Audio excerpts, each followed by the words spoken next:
So first, you'll need a large wreath form.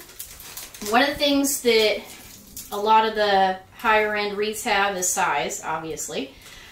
So for the wreath form, if you want something that's a little bit larger, they can get pricey. So what I like to do is I go to Goodwill. This wreath was $5.49. Now, the reason I go to Goodwill is because someone else will have tried a wreath and failed, unfortunately, or it's outdated. So in this case, over here you'll see the remains of the stuff that I yanked off of it and left at Goodwill because maybe somebody can reuse that. But this wreath had big pink and gray and green, very 1980s. But for that $5.49, much cheaper for you to go to Goodwill. This size wreath form somewhere else probably $40 to $50 easily.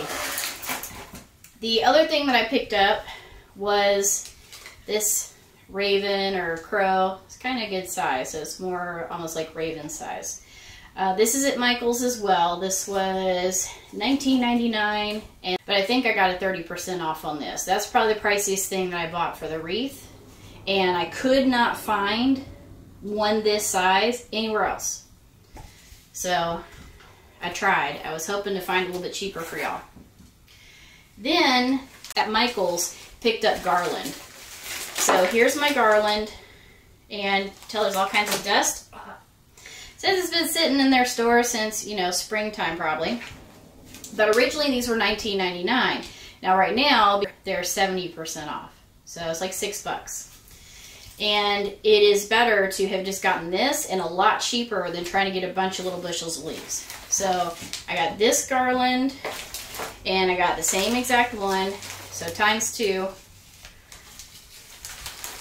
So you're looking at $6 each, so these total were $12. This is more than enough leaves that I'm going to need, but I figured better to have too many than not enough, because it was already hard to find something. So I went to, what is this one? Oh yeah, Tuesday Morning. So if you have a Tuesday Morning in your area, these were on clearance for $9, and I was able to pick up 2 of them. I figured I'll get these, and I'll just poke them up in there upside down.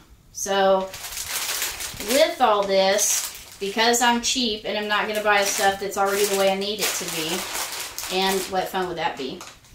I got some black spray paint because that wreath has black, black, black all over. And it's going to be a lot of painting, because if you saw that wreath, this is going to have to be black, the leaves are going to have to be black, and those are going to have to be black. But I got Rust-Oleum Painter's Touch Ultra Cover Paint and Primer.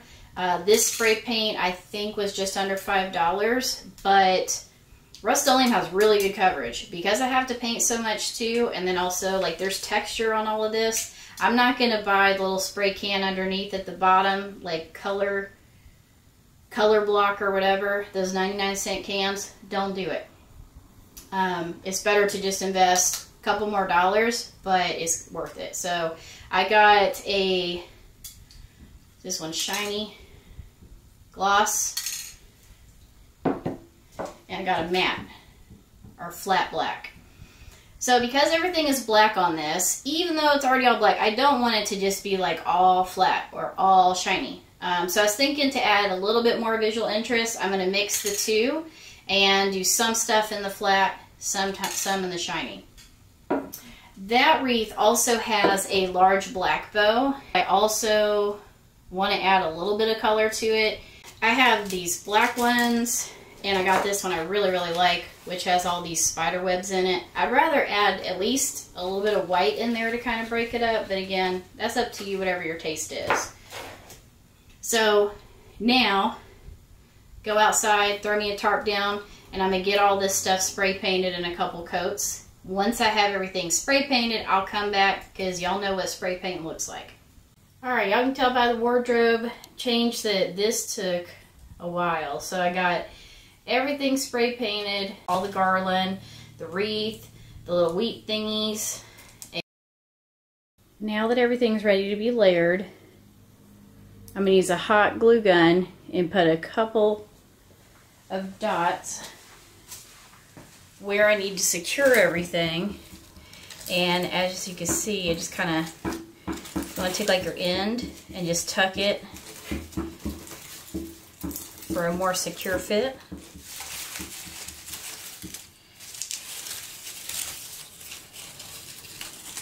And if you have wire, you can also use some wire to pull this down into place.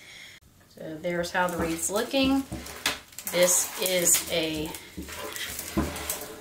side view, so you can see how nice and plush it looks.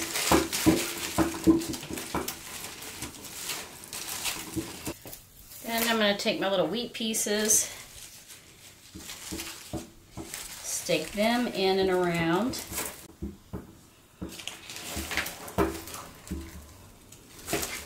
I'm going to continue with that process till everything's full and where I want it. Then I'm going to get these glued down.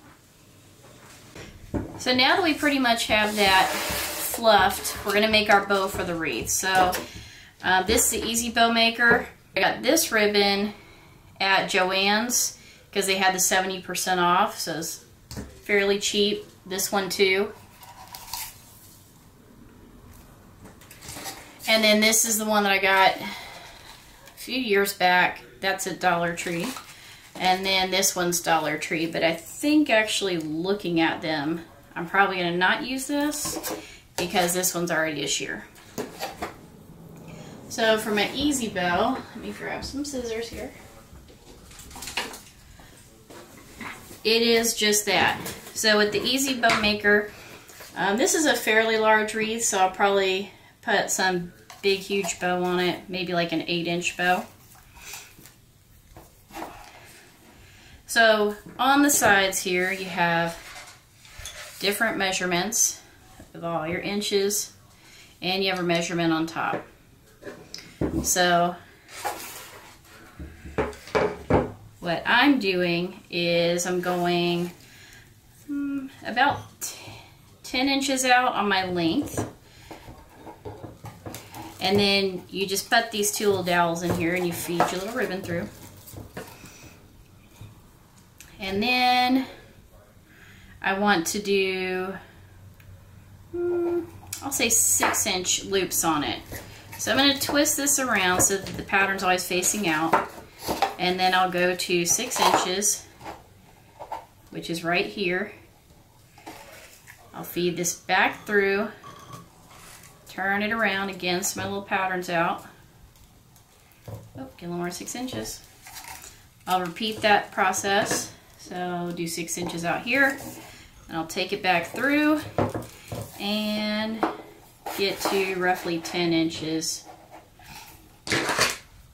for my little parts that are going to hang down. And actually, could actually go 8 on that since I kept the bow at 6 inches. So I'm going to go ahead and just snip it at 8. So, pull them a little side down. And wire ribbon works a lot better because you can mold it around. And then I'll cut that extra little 2 inches off of there. Okay.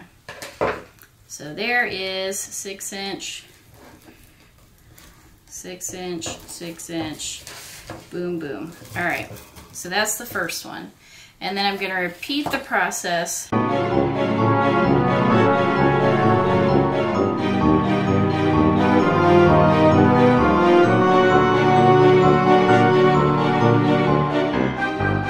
I know it's easy to make a bow, but this really helps when you want to do a lot of different fabrics because it holds it all together. And then also, like if you're have any kind of arthritis or anything, these get hard to do, especially if you're making a lot of bows. So once you have everything together for your bow, you just need a little bit of wire. So I'm just going to use my little shiny purple wire because it really doesn't matter. You really don't see it. And I'm going to give myself a good bit of wire to be able to wrap around the whole wreath.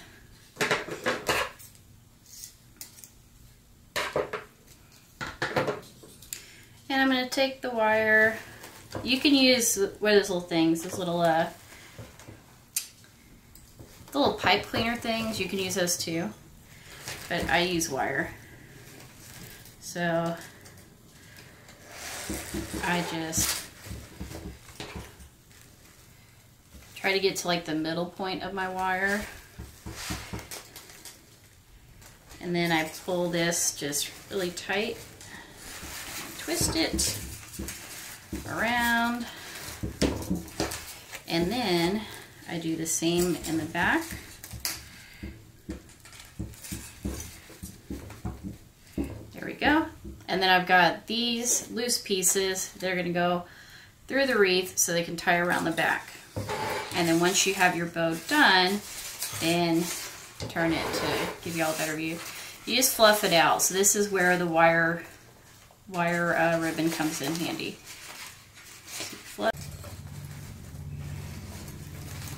And I will fluff some more when it gets on the wreath, but that's the general idea.